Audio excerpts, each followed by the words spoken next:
Heady Scare. Sounds amazing. And Waspzilla.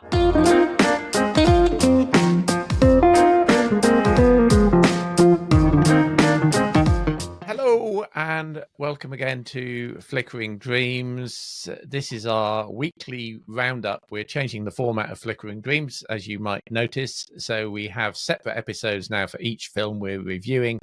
But we'll also have this kind of weekly get-together where you can put the film quiz in and look at the top 10 and all of that stuff that those followers will know and love already. So this week, in terms of the reviews we've put out one for the excellent film Cabrini. We've also reviewed Irish Wish, God help us, on Netflix. And Drive Away Dolls is the other film that we reviewed. One half of the Coen brothers, and that's out in cinemas at the moment. Have you guys seen any other films during the week? I have got one. It is called The Bloody Hundredth.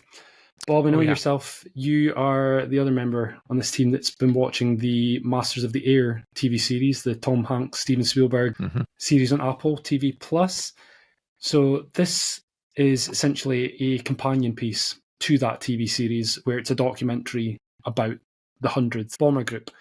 And yeah, it's like a DVD extra, pretty much.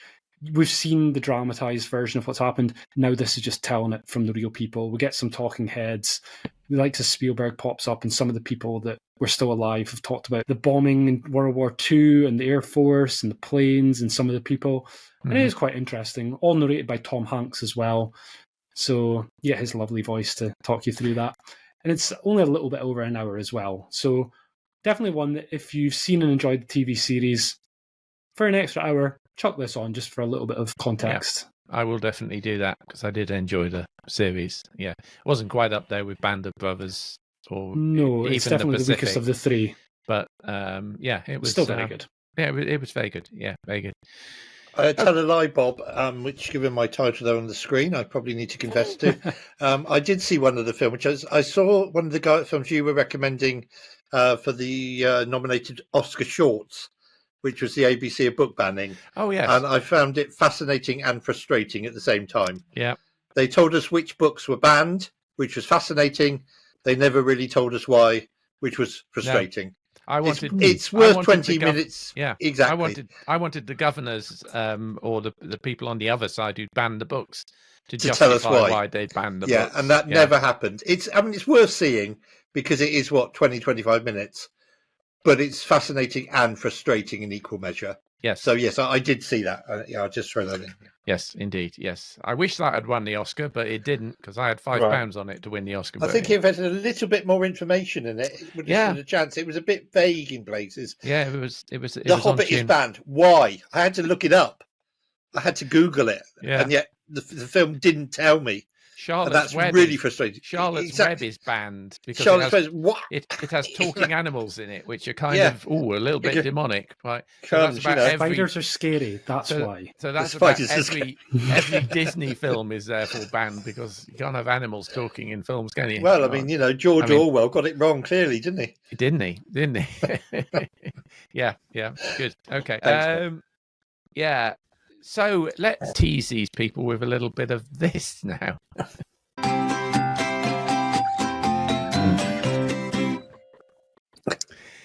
So we're going to do our film quiz. I've got a different variant of it here, which I've called 5 Degrees without Will Kevin I be any Bacon. better at this one, Bob? I'm not sure. Last week when we I'm just going off a quick prayer. When we ran the quiz, we scored a grand total of 0 points between the teams. So, yeah, but I did claim a moral victory. Yeah, you claimed a moral victory. You actually scored 10, but you had a minus 10 as well. I'm not letting you forget that. So, no.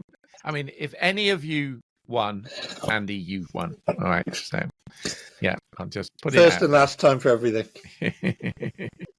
So this one is a little bit different again. It's different because one of the things that you can do in this game is there is no penalty for a wrong answer. Oh, so you can write exactly. It's still the same format, so you have to try and identify the film, and it's a film from the top 1 movies at the box office of all time. And what you need to do is try and identify the film from cast members in that film. Oh, interesting. I like it. No. I'm going to start You rubbish at this. further down the cast list, I have to say, and question 5 will be, as you might guess, the stars of the film. And as always, you get maximum points for guessing the film as quickly as possible. But there is no penalty for wrong answer, so you can write 5 films down on your piece of paper. So let's go then with pair number 1. So pair number 1 in this film, and audio listeners, you can play along with this as well, are Simon Farnaby and Matt Lucas. I'll give you 10 seconds to think of an answer and write one down.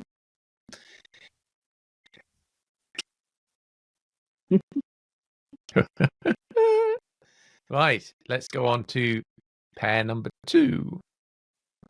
And this is Ben Whishaw and Imelda Staunton. And so they're all in the same film?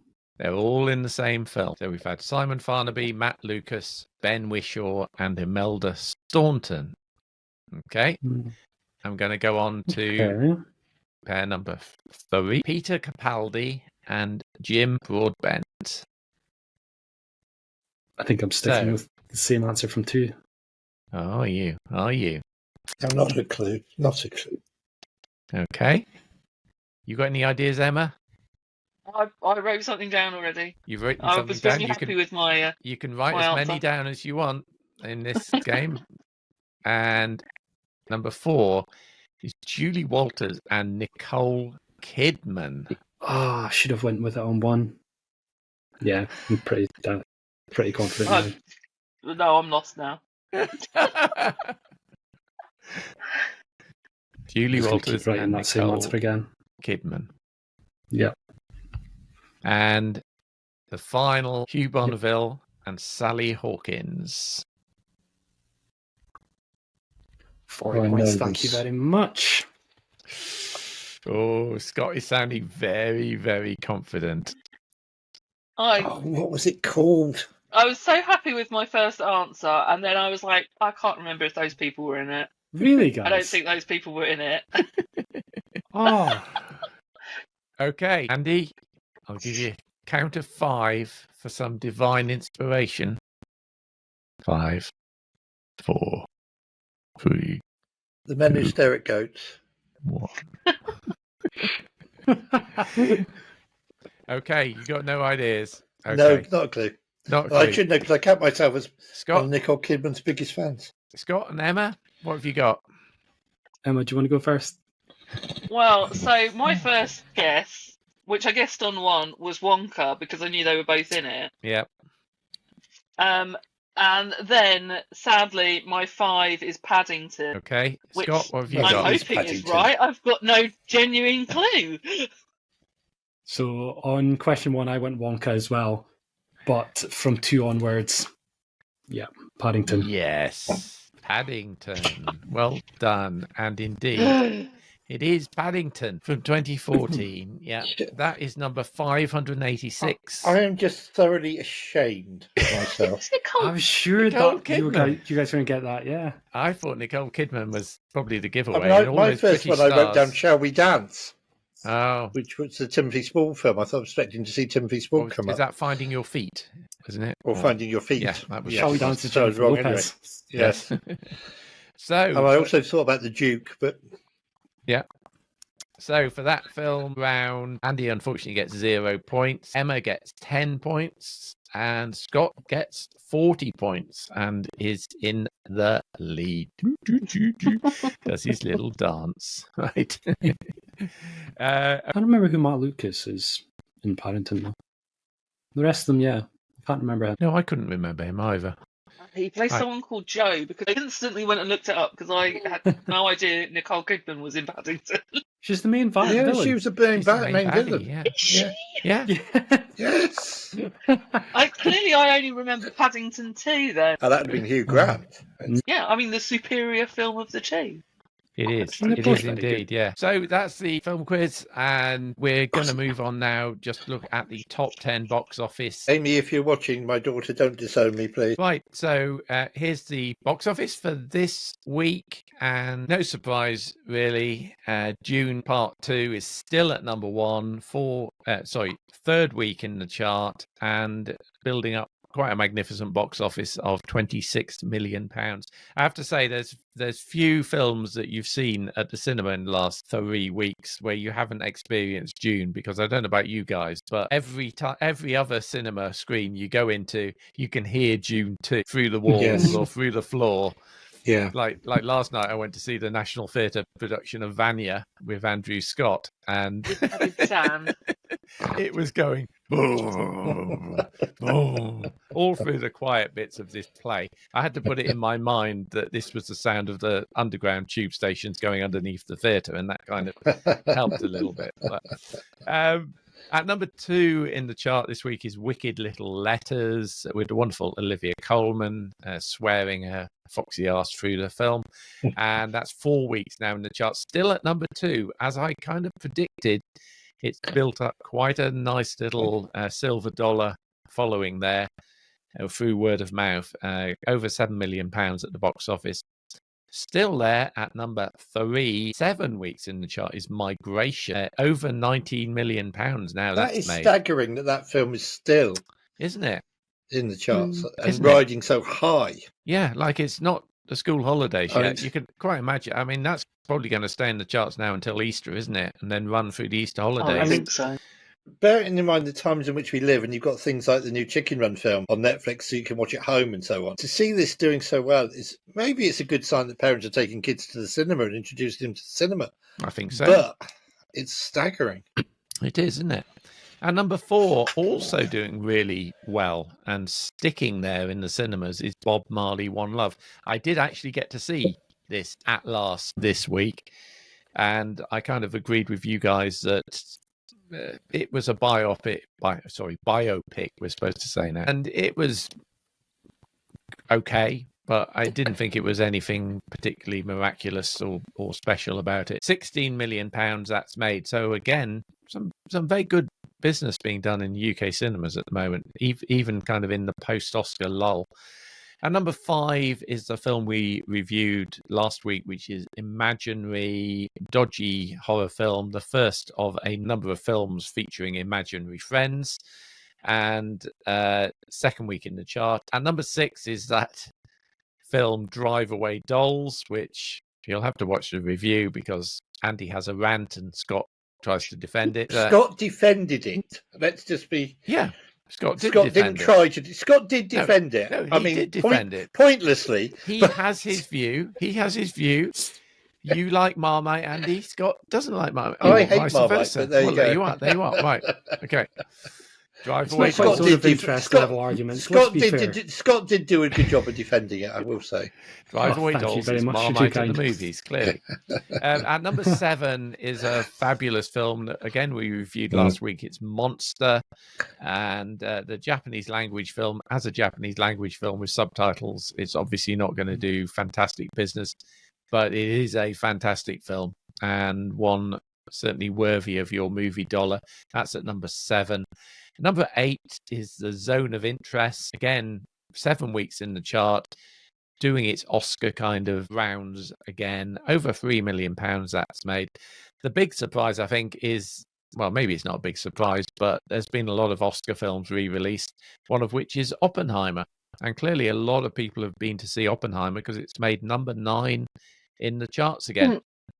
I think it was like quite a good call by. I'm not sure if every cinema chain did it, but Cineworld certainly re-released all the Oscar noms. Every man have released a lot of the Oscar noms. I mean, and it's clear. Like when Zone of Interest happened, I just couldn't find it anywhere to watch.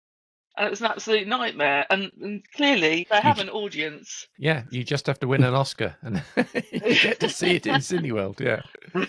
Yeah, so Oppenheimer is at number 9. That's made just short of £60 million now, 35 weeks since its release. It says weeks The on rumour release. is that Christopher Nolan's next project is going to be a remake of The Old Prisoner, the TV series with Patrick McGoohan. Really? And number 6, apparently, according to what I've been reading, he's going to redo The Prisoner, which will be fascinating. It will, won't it? Yeah. And number 10, still clinging on there. Will it be able to cling on in the top 10 until Easter? Is Wonka. 15 weeks in the chart, just ahead of Oppenheimer in terms of UK revenue with £63 million. But, see, I still find that staggering. That's a children's film. Migration is a children's film. Yep. Wonka is clearly the better of the two films, I would have said. Yeah. And yet look at their positions and look at who's going to see them. Well, it's just well, really, really interesting, the two children's films on that list. I mean, to be fair, Wonka's been out twice as long as Migration. The fact it stayed in the charts well, for that's 15 true. weeks is astonishing, isn't it? But it is interesting. Yeah. Indeed.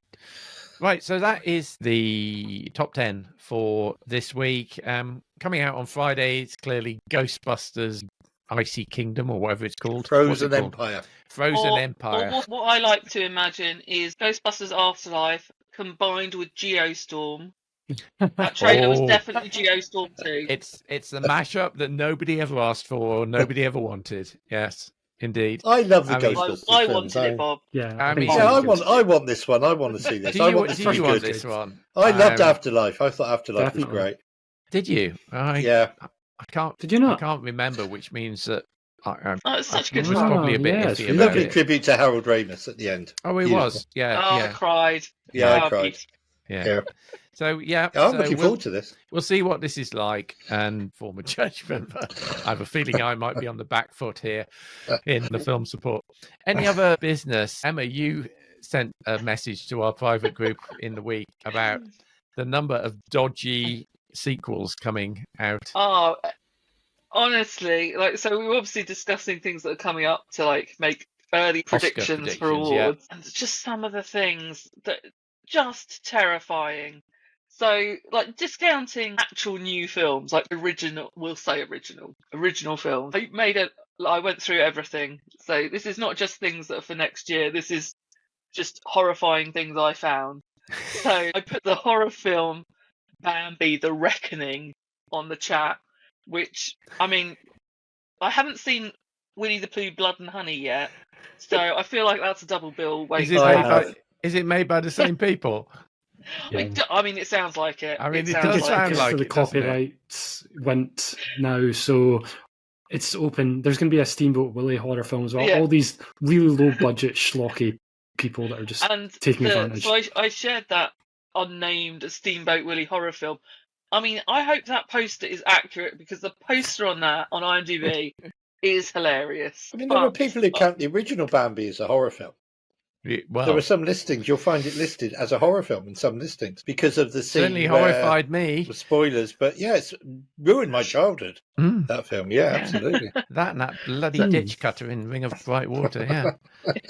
Utterly traumatised. So I found some sequels that are coming and remakes, which I thought some of them interesting, annoying, shockers, terrifying. So I shared Planes, Trains and Automobiles, which has got Will Smith and Kevin Hart against it. Remake of Anaconda. Yeah, we Den really of need Thieves that. 2, which I'm sure has been on the cards since 1. I don't know why we needed 2. Oh, Den of Thieves, yes. With, that was Gerard quite Butler. a fun film. I quite like Den of Thieves. It was all right. Yeah. I don't think we need a sequel. Though. Vaguely remember. I can. It's Netflix, and I can remember it a couple of years later, so that must mean something. A remake of Don't Tell Mum the Babysitter's Dead. Oh, for Pete's sake. Escape from Earth, which has him reprising his role from Escape from New York or whatever those. Really? Okay. So Russell. it's in that sequence, right? Snake That's right. What have we got? There was some awful. Live action Lilo and Stitch is still terrifying to me. Oh my god. Saw 11. I mean, I thought we were done, but okay. No, we talked about this, Emma. We talked about there being an unnamed Saw sequel after how much we loved the last one. Okay. This so has I've hope. clearly tried to erase that from my mind.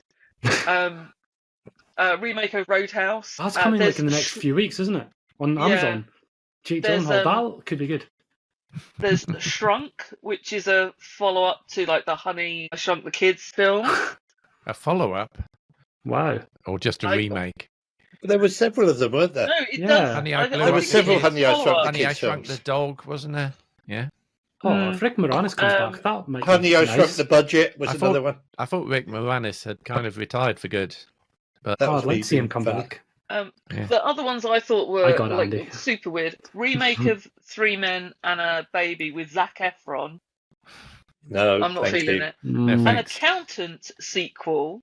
Now, I liked The Accountant with Ben Affleck. You were the only one.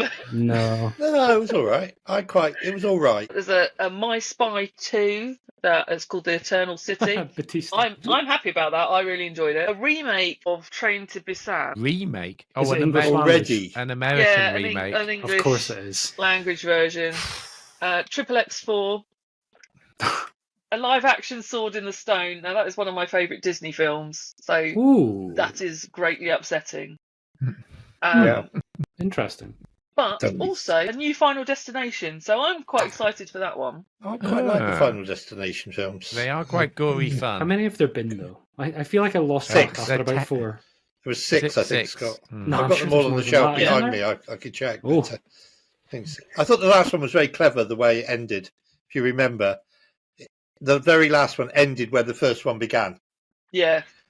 I don't think I saw the last one. Really clever. Yeah, I really enjoyed that. And so that's it on the sequels and remakes. But there's one you haven't mentioned, Emma. Oh, what's that? Kingdom of Planet of the Apes. Oh, well, I was only mentioning the dubious ones that I was okay. Because I can't wait for that. I'm really excited. I can't wait for Kingdom of Planet of the Apes. I saw the cinema trailer the other day and I thought this looks a solid, good film. Yeah. The original 68 film is in my all-time top 10 ever since I saw it at the cinema. And I can't wait. I think that they are building nicely towards Charlton Heston arriving. I wouldn't be surprised if the next one ends with Charlton Heston arriving on Planet of the Apes. But I can't wait. It looks great. Good. The last thing I want to share with you are films I will be watching, and I will make you listen to me review them. Here are the highlights. Chum, obviously a shark movie. Cinderella's Revenge. Dog food. Don't know what that is, but that sounds good. Killer Witches from Outer Space. Jurassic Exorcist. Nano Shark. Oh, good grief. Pandasaurus. Bunch of Christmas films. We've got Kung Fu Panda 4 out, haven't we, this weekend? Yeah. So, Pandasaurus. That one too. Don't want to mix those two up, I think. Shark Exorcist 2, Unholy Waters. Nice. And then Stock Shark, which is something to do with stock photos. I was confused. Subway Shark. Teddy Scare. Sounds amazing. And Waspzilla. Okay, so just making you aware of what I will be watching. Okay, a list of those. Where and when will you be watching? Your cinematic soul is going to need a lot of prayer, Emma. I don't know how I'll be watching this, but I will be scouring the earth for them. They will be free on YouTube at some point soon. Demon possessed dinosaurs. That'd be fun. That doesn't bear. I mean, Velocipasta was fantastic. So not seen that. I'm hoping loads of people similar. recommended that to me, but I didn't see it anywhere. It's a classic. That's interesting use of the word. Okay, guys. Sorry, one more. One massive bit of news that came out today for fans. It's almost certain now that we've got a new James Bond. Yes. Oh, of course. It looks like the role has been offered to Aaron Taylor-Johnson. Yeah. Not my choice, but not a bad choice, I don't think. It'll be very interesting. He's got to sign on the dotted line, but it looks like that's a signed, sealed, delivered new piece of casting. Where do they go with the story after the last one? It's going to be fascinating to see. I heard rumours that they're going to go back in time, make it a bit of a period piece. My thinking is the very last line of No Time to Die was Madeline says to the little girl, I'm going to tell you a story about a man, his name was Bond, James Bond. That's where I would begin the next film, and then I would go back in time and have her telling the little girl stories about her dad. That's how I would do it. Interesting. Because that would then link in the end of No Time to Die, and make sense. I would do a flip back, even perhaps before the time when James became 007. And if you think of the start of Casino Royale, we never really get the backstory. As the Daniel Craig version of Casino Royale, not the other one. We never really get the backstory, what that mission was. And as you say, Scott, that would tie in with the idea of it being a period piece. I don't know it really matters at the end of the day, does it? Well, I think he does to Bond fans. Bob. I mean, diehard Bond fans. I think he does. Madam Webb may pop up and say, "Hey, I'm in a different multiverse now. Look, we've got a James Bond too. Here he is." Oh my word! And he steps out of Bond the shower in the multiverse, like Bobby Ewing, and everything is right. Bond multiverse film would be amazing. Get Pierce, get Craig, Timothy Dalton still alive. George Lazenby. I mean, that wouldn't be a terrible idea. I've met George Lazenby. He's a really nice guy. That would be an awful idea, Scott. Let's not even. No, that would be great. That would make so much money. Can you imagine the poster? The trailer would be. Ian Fleming is spinning in his grave right now. Yes, they all come out of the multiverse together to defeat rogue AI. Yeah. Rogue AI Blofeld. Rogue AI, helped by their imaginary friend. That's and Blofeld's cat turns out to be a relative of the cat in Argyle. Yes, indeed. Man, we're who do we need to send this to? Who do we send to? Yes, I'll write it down. I'll type it up tonight. We're on a fortune here, guys. We're getting greenlit by the weekend. Okay. All right, guys. My thanks to Scott Forbes from the Forbes Film and TV Review, Andy Godfrey from Sorted Magazine and Konnect Radio with a K, and Emma Sewell from Emma at the Movies on Twitter /X/ whatever it's called. Thank you, guys. I've been Bob Mann from One Man's Movies and BBC Radio Solent. We'll see you next week. All right. Thank you.